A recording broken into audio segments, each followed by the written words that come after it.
Ann Arbor, Michigan. When Michigan lost its opener against Notre Dame, there was only one way to get the season back on track: win the next 5 games against unranked opponents. The Wolverines are 1 game away from surviving that stretch and setting up a huge 3-week stretch against Wisconsin, Michigan State and Penn State. Standing in the way is an enigmatic Maryland team that has knocked off Texas, boat-raced Minnesota and lost by 3 touchdowns against Temple. Maryland might be the best team Michigan has faced since Notre Dame. Or the Terps could become the latest victim of a big house beatdown. Michigan is a heavy favorite in the matchup, and after falling down 17-0 in Northwestern last weekend, the Wolverines should have their full attention on Maryland. But that doesn't mean we can't look ahead. If Michigan hopes to be a true contender in the Big Ten this season, it's all about the 3 games that follow Maryland. Here's what the Wolverines have to do this weekend to prepare for what's ahead. Get healthy. Every team in the country is dealing with some type of injury concern at this point in the season, and Michigan is no exception. 2 of Michigan's top offensive weapons are on the shelf. Tarik Black hasn't played in a game this season, and Chris Evans has been out since the SMU game. Jim Harbaugh expressed optimism that Black would return this season, and Evans has been a week-to-week decision. Black was Michigan's top wide receiver in the early stages of the 2017 season before a foot injury sidelined him for good. With Donovan Peoples-Jones and Nico Collins emerging as legitimate weapons in the passing game, the addition of Black would make it even tougher for teams to prepare for Michigan's offense. Evans was averaging 5.7 yards per carry as Karen Higdon's backup. With Evans out against Northwestern, Higdon was forced to carry the ball 30 times. Rashawn Gary has also been battling nagging injuries all season, and he left the Northwestern game for a while before returning to the field. Gary is half of the duo with Chase Winovich that makes Michigan's defensive line tick. If he needs another week to get closer to 100%, this should be the week. Dominate the first half. Michigan has gotten in trouble this season when it gets off to slow starts. It couldn't climb out of an 18-point hole against Notre Dame and just barely survived a 17-point scare at Northwestern. The Wolverines stifled Notre Dame in the second half of the opener, allowing just 3 points after getting torched for 3 touchdowns on the first 4 drives. By the end of the game, Michigan had outgained the Fighting Irish despite trailing for more than 58 minutes. The first half of the Northwestern game followed a similar script, as the Wildcats scored on their first 3 drives and Michigan's offense looked stagnant.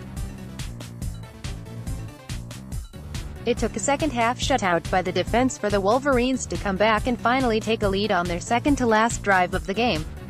It will be much tougher to come back against the teams coming up on the schedule, so Michigan has to put the sluggish starts in the past. Maryland is capable of getting out to a hot start, as it did with a 24-7 lead against Texas, so the first several drives will be a good test for Michigan. Tighten up the passing game. Michigan's passing attack is vastly improved from a year ago under the leadership of Shea Patterson. But there were a few mistakes against Northwestern that have to be cleaned up. Drops plagued Michigan last season and even in the opener against Notre Dame. In the first half against Northwestern, sure-handed tight end Sean McKeon dropped what would have been a huge gain into Northwestern territory. Instead, Michigan failed to pick up 2 yards on the next 2 plays and turned the ball over to the Wildcats at midfield. Moments later, the score was 17-0.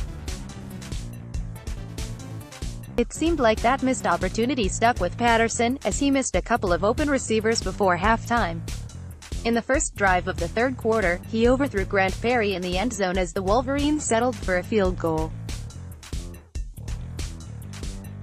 Patterson has been mostly on point all season, but there were throws at Northwestern he would love to have back. Michigan's run game has been inconsistent this year, and the passing game can really open things up for Higdon on the ground. Wisconsin is much more susceptible to the pass than the run on defense, so Michigan needs to get back on track against Maryland. Take advantage of defensive line depth. The recipe to win on the biggest stages in college football starts with a dominant defensive line, a trend that started with Alabama and has continued at Clemson, Ohio State and other yearly championship contenders. Harbaugh has built a similarly formidable defensive line, and even if Gary sits out against Maryland, there are several players who can cause chaos in the backfield. Winovich has been one of the best defensive players in the country this season, tallying 32 tackles, 10.5 tackles for loss and 3 sacks. He's commanding the offensive line's attention and opening up holes for teammates. Kwity Paye burst onto the scene against Northwestern, picking up 2 sacks, 4 solo tackles and a quarterback hit in Gary's absence. The true sophomore has been excellent this season and already has 3.5 tackles for loss in limited playing time. True freshman Aiden Hutchinson didn't play against Northwestern, but he's been a pleasant surprise on defense this year, getting into the backfield at will and even forcing a safety against Nebraska by batting a pass.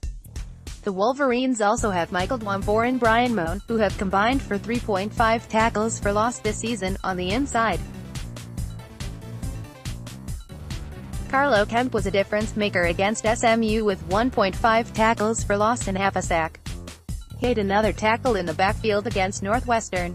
Michigan has enough pass-rushing defensive linemen to use a deep rotation and keep everyone fresh. That's particularly advantageous in Don Brown's aggressive scheme. The Maryland game is another opportunity to get everyone into the mix, especially those who don't have much exposure to Big Ten competition. Patterson upright since allowing 3 sacks and 6 quarterback hurries against Notre Dame. Michigan's offensive line has greatly improved. Each of the last 3 opponents have managed just 1 sack against Michigan, while Northwestern was only able to hurry Patterson 3 times. Wisconsin and Michigan State have strong defensive lines, but Michigan can't afford a repeat of the Notre Dame debacle. If the offensive line can have a 5th straight solid game this weekend, it will go a long way toward building confidence heading into the ranked matchups. John Runyon Jr. and Jawan Bushell-Beatty will be the ones to watch as they have improved noticeably at the tackle spots since the opener. Copyright 2018 by WDIV. Click on Detroit, all rights reserved.